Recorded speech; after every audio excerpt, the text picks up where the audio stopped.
के साथ हमने रायता भी बनाना है। रायते के लिए हमने आधा किलो दही, खीरे, बॉयल किए हुए आलू, एक बारीक कटा हुआ प्याज, सब्ज़ मिर्च ली। अब हम दही को बीट कर लेते हैं,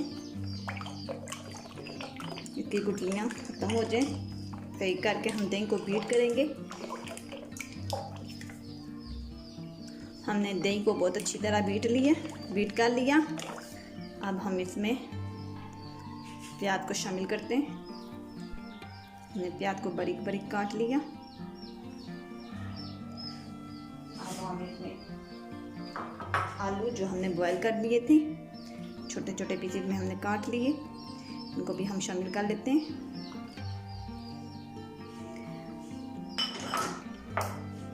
खीरा, इसको भी हमने छोटे छोटे पीसेस में काटा।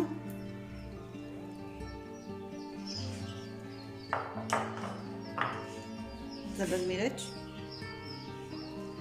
हम इसे अच्छी तरह हिलाएंगे।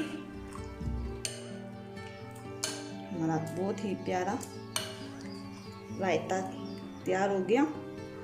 अब हम इसमें थोड़ा सा ज़ीरा भी शामिल कर लेते हैं, नमक भी इसमें हम थोड़ा सा ज़ीरा बहुत ही खूबसूरत लग रहा है, हमने शामिल कर लिया।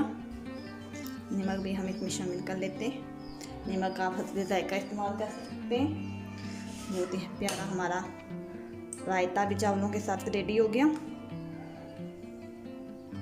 हम खूबसूरती के लिए इसमें पुदीना भी थोड़ा सा शामिल कर लेते हैं। पुदीने की बहुत ही प्यारी खुशबू होती है।